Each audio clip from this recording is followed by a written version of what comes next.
And we're on into game number 4 in this best of 5 series. In the bottom left corner of Derelict Watcher, we've got our red Zerg player, Quantix Hyun. And on the other side of the map, the winner of our last game, trying to keep hope alive, it's going to be our blue Terran player, Liquid Taeja. Working with some SCVs over there. So, Derelict Watcher, pretty okay map. I enjoy it quite a bit. We've got very easy to take natural, of course, but you do have a bigger ramp, a pretty big ramp up here. It takes, I think, 3 force fields to wall that off. Third base is, not too bad to take, especially if you take this one up here. You can kind of just place your army right here to deal with that, but,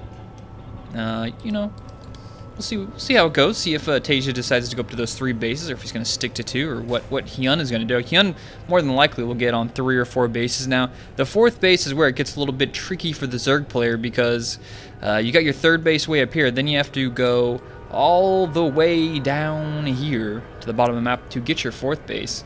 And you have to deal with this entrance over here, which has some destructible rocks that they have to go through first, but nevertheless, that will get taken down eventually if the 4th base does appear, and then you kind of have to deal with like a huge entrance up here to these 3 bases, and then to this entrance down here to this space. So it can pull a player in multiple directions fairly quickly.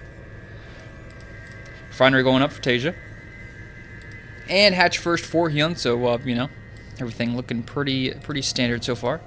I wanted to hurry up and cast this game tonight because GSTL is going to be on pretty soon. I think it comes up in an hour, so I got enough time to cast this. Hopefully this is like an hour and a half long game, because then I won't have enough time, but either way, looking forward to that tonight.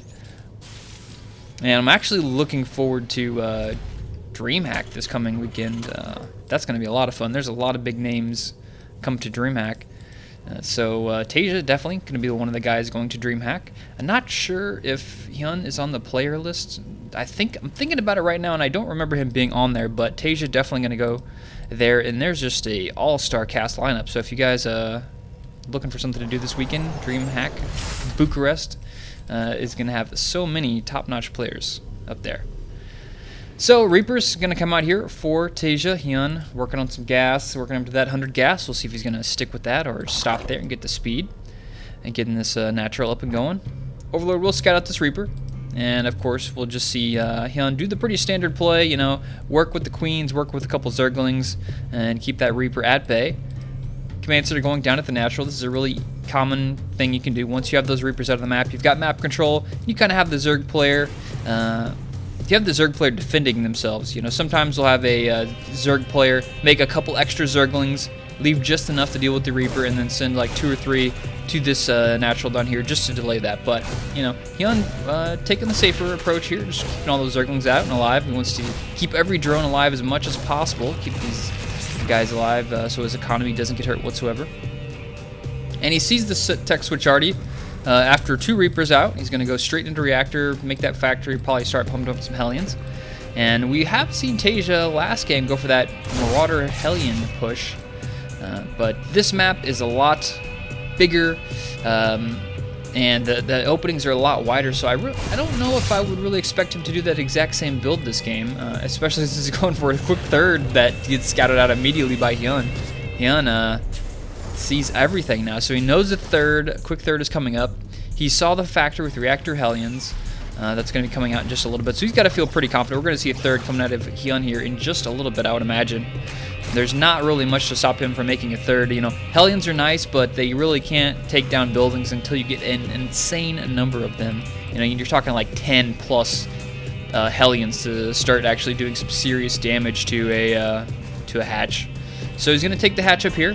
I like this. He's going in first with the Zerglings to make sure there's no Reapers up here. Just trying to bring a little escort service up here to this drone, keeping this guy alive so he can easily take that base. And where are these Hellions going to? I'm not sure what he's looking for over here. I honestly have no clue what he was looking for over there. Maybe just Zerglings. See if there were Zerglings hidden over there before he decides to push out. That's the only thing I can really think of. It's not like there'd be a proxy hatch there or anything crazy like that. He must have just been checking for Zerglings or a misclick. Who knows? Who knows what was going on in the mind of Taeja? Hyun working on the creep, spreading these guys out. Get that creep all over the map. And the Hellions and Reaper harass is going to continue. Best thing he can do here is control the creep and maybe kill off a couple queens. Right now, one of Hyun's overlords tried to sneak in there, but the one Marine from Taeja will be enough to hold that back. He started to research stem. 2 more barracks going down. And another factory going to be throwing down there, make a reactor. 10 roaches coming out, so Hyun will easily have enough forces to deal with any of this oncoming pressure coming out of Taeja. You know, since Taeja showed last game that he isn't afraid to go for that big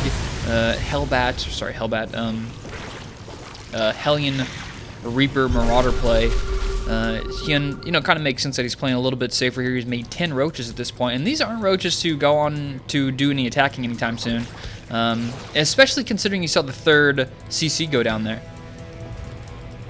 So we'll see what he's going to do with these barracks, if he's going to throw a tech lab on there or pop up some extra reactors. Probably going to make some Marines since he's swapping this out. Yeah, so this is going to be a lot of Marines. We're not going to see the same build we saw last time from Taeja. But Hyun looking to play aggressive right now. Look at this production, 34 Zerglings on the way. He already has 10 roaches out. Baneling Nest is done, and the pressure is on. So Hyun feeling, okay, look at this, Taeja already feels it too. So both players know exactly what's going on here.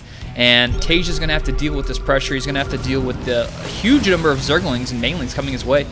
He's got a couple of extra bunkers here, and even throwing up a couple more. He figured 3 was not enough. Let's make it 5. He's got the 1-1 upgrades coming along, but those upgrades will do absolutely nothing for him if he, you know, manages to lose that natural. And so Marines are coming down. Stem will finish maybe by the time this gets down there. He needs to pull SCVs to get the repair down. We're going to see all the Banelings coming in here, and this is a huge attack here. And Taeja leaving a couple guys down here just to pick off the reinforcements for the Zerglings and the Banelings, but the Banelings will easily crush their way through here. Now it's all for Taeja. Will Taeja manage to hold? If he can't hold this, he's going to lose this match. And now busting forward here, he's got the SCVs. Oh my god, the SCVs are just disintegrating to those Banelings, the Roaches, and the Zerglings down the main. And they're busting up the ramp there. He needs to get some more guys up here to repair, but there's so many Roaches and so many forces up here.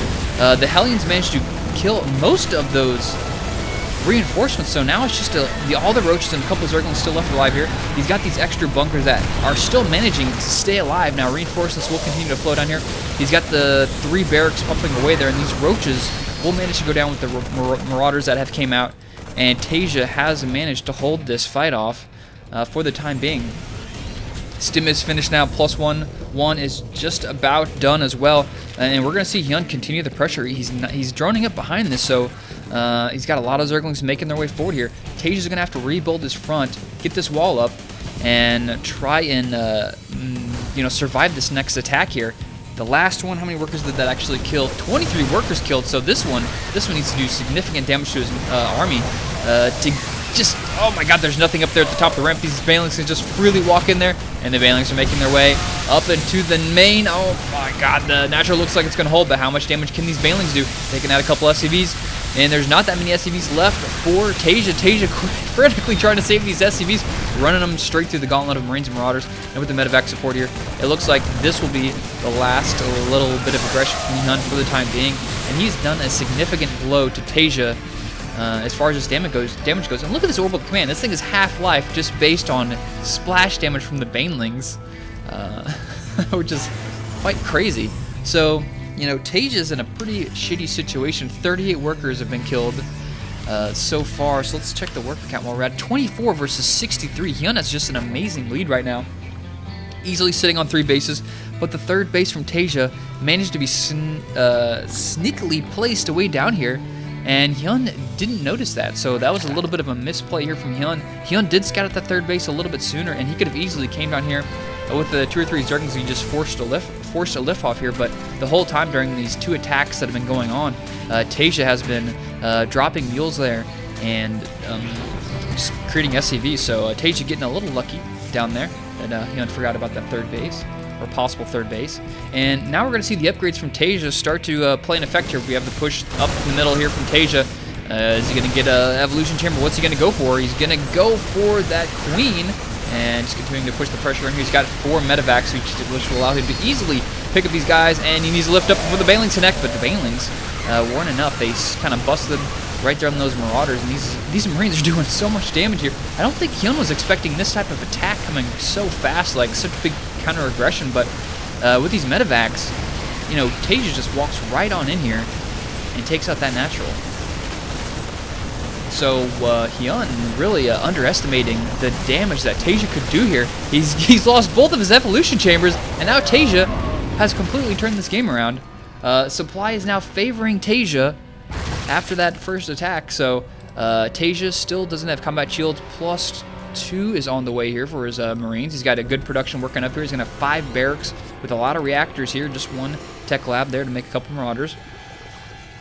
And Hyun had a great position there, but underestimating the resolve of Taeja, even after losing, what was it, like 39 workers, you know, Taeja's still in this game. That was those 2 attacks were devastating, but Taeja has turned it around on its head. He's got the upgrades working for him now, so now is the point in the game where Hyun is kind of, you know, sitting back thinking, man, I wish I would have done even more damage here. So Taeja's going to push forward, scan, do a little bit of creep cleaning, pull up the old Swiffer scanner or whatever, and take out the creep timbers. But look at this big pickup! Oh my god, those Balings did a lot of damage there, but I think most of them connected with Marauders. Maybe a couple of Marines will get taken away there. 36 Marines lost so far this game, and 4 Marauders. So the third base is now fully walled off for Taeja. He's got that one entrance there in the middle open up, so open door policy in Taeja's third base. Come on in, everybody. Starport still producing medevacs there. Base the main almost getting mined out. The natural still looking pretty good, still working on the upgrades. And Taeja continuing to put on the pressure now. Hyun has got a lot of forces, so he should be able to deal with anything short of a lot of Widow Mines coming forward. Trying to get back in the upgrade play. We have the +1/1 for Hyun's Zerglings working forward here. Drop down at the 4th base for Hyun that just finished. And Hyun wants to keep this nice new shiny base fresh and clean, but Taeja just coming here, wrecking his brand new base with the pickup and dropping the Marines one at a time on those Banelings. The drop at the top gets shut down pretty well, but this base down here is looking like it's gonna go down. It's gonna be super close to the Marines versus the hatchery, and easily takes it out, picks it up, and gets out of there. So now Taeja did a little bit of damage here at the top, and let's see if he actually killed that many workers. So actually 17 workers killed with that push here into the natural. But the real damage there was taking out that natural, which, you know, stopped a lot of mining for him. You know, that's 16 workers that were mining minerals that were no longer mining minerals. On top of that, he took out both those evolution chambers. So Taeja looking really good here for the late game. And this army is just insane. Look at this, 161 supply versus 127. And now it's going to be up to Hyun to try and make some serious connects here. But if Taeja's pickups are good enough and the Widowmine connects are good enough, it's going to be enough. Wow, good bailing hits there in the back, but will it be enough? Taeja continuing to push forward here. Army supply 92 versus 44. This is not looking good for Hyun whatsoever. He's going to have some epic Baneling hits here. Zerglings get a nice round, but the medevacs quickly boost in for the heals and the pickup if they need it, but they don't even need the pickup. Banelings. Oh, but the split is good. The split is too good. And Taeja still has a couple forces left in here. He's continuing to stream along. Look at that blue Terran train coming out across the map. The production for Taeja is too strong. The +3/3 is on the way. He's got 2/2 right now. A couple Zerglings still being produced here, but the Zerglings way outmatched for these upgraded Marines. And Taeja takes the game. Hyun drops the GG. Wow, that was a great comeback there by Taeja. Those just like looking at all the damage going on there. Those 2 big attacks, and I thought, wow, can't believe Taeja's still alive here. But he kept his army alive. He kept the medevacs. He got those medevacs out, kept those units healed up, minimized those SCV losses as much as possible, and managed to sneak out that 3rd base and get those upgrades. So in the end game here, the extra 3rd base and those upgrades were more than enough to push Taeja over the edge to take this game into the mid game, and Taeja easily taking that victory there with some nice splits, some nice macro play, and just good strong push. That's what Taeja's good at. So that was game number 4, and we're going to move on into the final match, game number 5 of this series. We're going to see who is going to take it out. We saw Hyun open up with a 2-0. Now Taeja's making the comeback with 2 of his own victories in the last 2 games. So who will take this last game of the series? We'll find out coming up next.